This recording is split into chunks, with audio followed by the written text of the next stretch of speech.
ബിജെപിയുടെ നേതൃത്വത്തിലേക്ക് വരുന്നതിന് നമുക്ക് എല്ലാവർക്കും സന്തോഷമുണ്ട്. അപ്പം രാജീവ് പ്രസാദാണ് സൗത്ത് പ്രസിഡന്റ്. ഇവർ രണ്ടുപേരെയും വളരെ സ്നേഹപൂർവ്വം നമ്മുടെ എല്ലാം ക്ഷണം സ്വീകരിച്ച് ഇവിടെ എത്തിയതിലുള്ള സന്തോഷം പങ്കുവെച്ചുകൊണ്ടും ഇവരെ നമുക്ക് എല്ലാവർക്കും വേണ്ടി ഈ ചടങ്ങിലേക്ക് ഞാൻ സ്വാഗതം ചെയ്തുള്ളൂ. പിന്നെ നിങ്ങൾക്ക് അവരുടെ പിന്നെ ഭാവി പരിപാടികളെ കുറിച്ചൊക്കെ വിശദീകരിക്കും. പിന്നീട് ചോദ്യങ്ങൾ ചോദിക്കാം.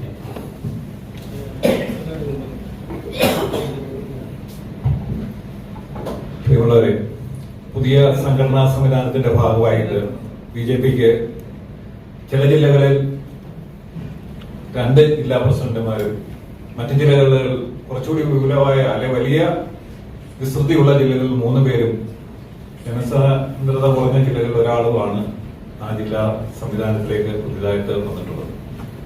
മറ്റ് സംഘടനകളിൽ നിന്നും കുറച്ച് വ്യത്യസ്തമായിട്ട് 50 വയസ്സിൽ താഴെ പ്രായം പുതിയ തലമുറയെ നേതൃത്വ രംഗത്തേക്ക് കൊണ്ടുവരിക തുടങ്ങിയ പദ്ധതികളുടെ ഭാഗമായിട്ടാണ് ബിജെപി ഈ രീതിയിലുള്ള ക്രമീകരണം വരുത്തിയിട്ടുള്ളതെന്ന്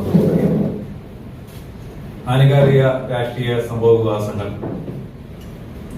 നമ്മൾക്ക് എല്ലാവർക്കും അറിയാം. സൂചിപ്പിച്ചു, കൊല്ലം ജില്ലയെ സംബന്ധിച്ച് കൊല്ലം വെസ്റ്റ്, കരുനാഗപ്പള്ളി, ചവറ, കൊല്ലം, ഇരുവീരം, ചാത്തന്നൂർ, കുണ്ട്ര, അങ്ങനെ 6 നിയോജക മണ്ഡലങ്ങൾ എന്നുള്ള നിലയിലാണ് നിശ്ചയിച്ചിട്ടുള്ളത്. ഈസ്റ്റ് മേഖലയെ കുറിച്ച് ശ്രീമതി രാജീവ് പ്രസാദ് സൂചിപ്പിച്ചു. അപ്പൊ നമ്മെ സംബന്ധിച്ച് ബിജെപിയെ സംബന്ധിച്ച് ഇപ്പം കേരളത്തിൽ ബിജെപിക്ക് 30 ജില്ലാ അധ്യക്ഷന്മാർ വരുന്ന സമയത്ത് എല്ലാ വിഭാഗം ജനങ്ങളെയും അതിനോട് ചേർത്ത് പിടിച്ചുകൊണ്ട് അല്ലെങ്കിൽ എല്ലാ തരത്തിലുള്ള ഇപ്പം 4 വനിതകളുണ്ട്. ഇവിടെ സൂചിപ്പിച്ചു 4 വനിതകൾ ബിജെപിയുടെ അധ്യക്ഷന്മാരായി കേരളത്തിൽ വന്നു. 3 ന്യൂനപക്ഷ വിഭാഗപ്പെട്ടവരും അങ്ങനെ എല്ലാ ഭാഗങ്ങളെയും ചേർത്തിട്ടുള്ള ഒരു ഈ സമൂഹത്തിലെ എല്ലാ വിഭാഗം ജനങ്ങളെയും ഒന്നായി കണ്ടുകൊണ്ട് മുന്നോട്ട് പോകണം എന്നുള്ള പാർട്ടിയുടെ ഒരു കർമ്മപദ്ധതിയുടെ ഭാഗമായിട്ടാണ് വന്നത്.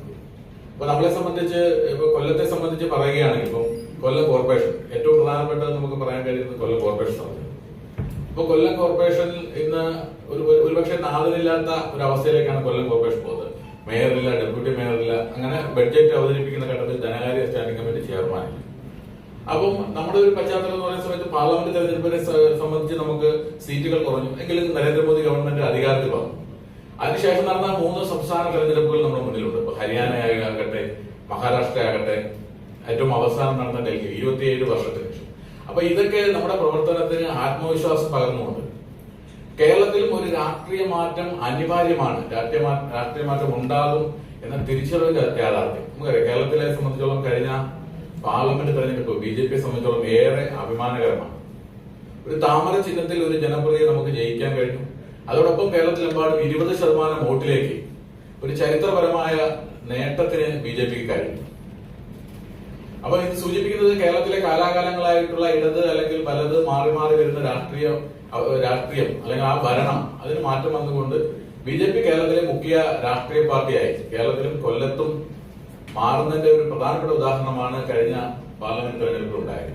കൊല്ലത്തെ സംബന്ധിച്ച് കൊല്ലം പാർലമെന്റ് മണ്ഡലത്തിൽ നമുക്ക് വലിയ മുന്നേറ്റം 1,00,000 നിന്ന് 1,62,000 വോട്ടിലേക്കുള്ള ഒരു വർധനവ് നമുക്കുണ്ടായി.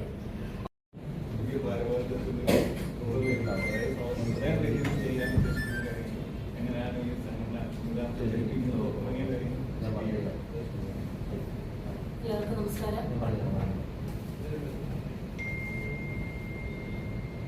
നമസ്കാരം.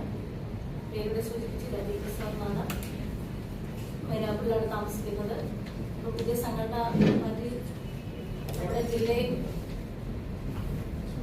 2 ജില്ലകളായിട്ട് തിരിച്ചിരിക്കുകയാണ്. ഈസ്റ്റ് ജില്ലയുടെ അധ്യക്ഷയാണ്. നമുക്ക് ഈസ്റ്റ് ജില്ലയിൽ 5 മണ്ഡലങ്ങളാണ് ഉള്ളത്.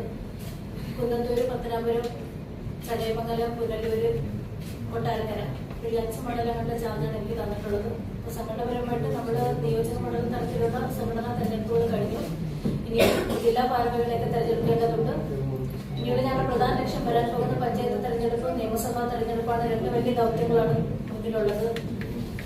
നിലവിലെ എല്ലാ പഞ്ചായത്തുകളിലും ബിജെപിക്ക് അത്യാവശ്യം ജനപ്രതിനിധികൾ ഏതാണ്ട് ഈ 5 മണ്ഡലങ്ങളിൽ കൂടി ഏതാണ്ട് 150ഓളം ജനപ്രതിനിധികളുണ്ട്.